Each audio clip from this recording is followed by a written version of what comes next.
The question most times asked is, Jide, go, why do you go into this kind of pursuit, or why do you pursue this kind of dream and visions? Well, my dear friends, and whoever it may concern, I do these things that history and posterity might judge me. I do these things so that the whole world and my existence as a human being will have records of me that I was here and I made my contributions in a positive way. That I came here as a result of making the place better than I met it.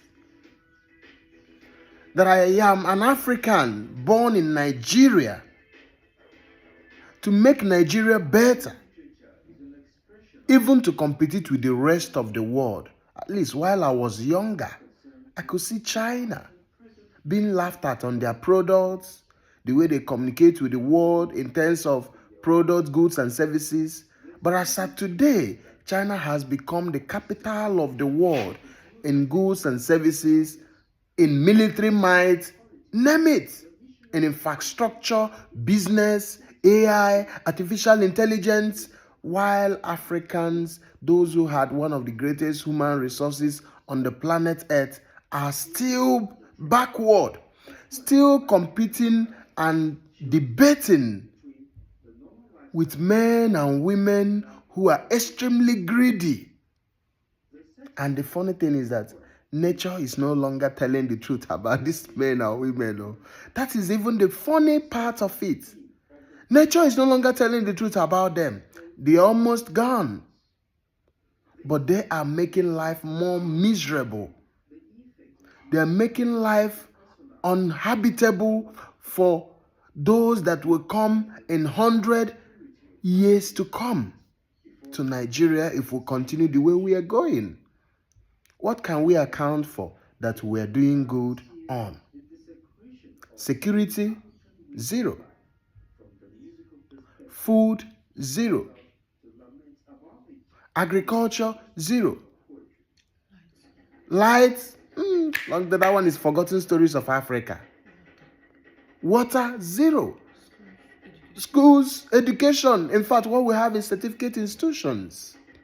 Even though there are intelligent individuals who are trying their best to meet up. But what we have is certificate institutions. The way in which we educate our people is extremely different from the way the rest of the world educate their people in order to thrive and make positive impact for the world.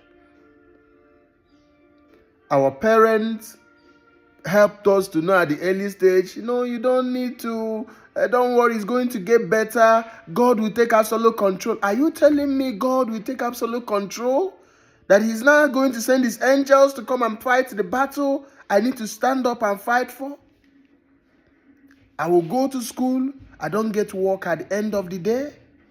Then I will expect God to make a call and reach out to me, maybe through some of these churches where we go to pray, and reach out to me and say, oh boy, we have shortage in heaven. Are you ready to come and work with us? The funny thing is that many of us want to go. We don't want to go because it will have to we have to meet up with the demands of law, of earth, right? Which simply means you have to give up this life to join that one the way we've been taught.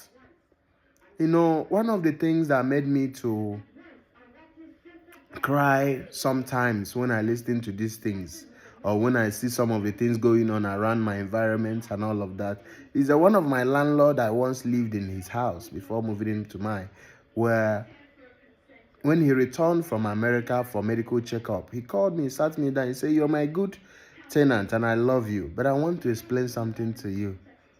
America is really the heaven they preach to us in the Bible. And I asked why. He said, what can you not talk about them on? Medical care, superb. You will only die, or you will only buy in America only when your time comes. not because there were no adequate amenities to sustain and keep your life going. And to the rest of other world that are thriving, Europe, Canada, Australia, the UK, and so on and so forth. And I can remember when these guys were fighting tribal wars. Until men and women sit back and said, look, we need to change our thinking. We need to change our narration. We need to change the way we do things so that we can get a different result. And that is what has given birth to where they are today.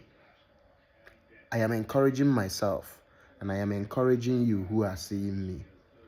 Wherever you are, whatever you are doing, you are born in Africa for a purpose. And that purpose is to make Africa better than the way you met it. If the folks in America, Europe, Canada, Australia are not making it better than the way they met it, that place will be a forgotten story.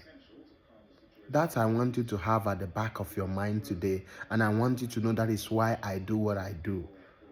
While you will ask Mother Teresa of Calcutta why she do what she will do, she will tell you that all they do is to add a drop in the ocean.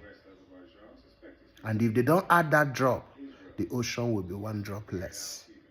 All I do is to add a drop in the ocean. And if I don't do it, the ocean will be one drop less. My name is Jideko. I'm a practical gospel preacher. God bless you.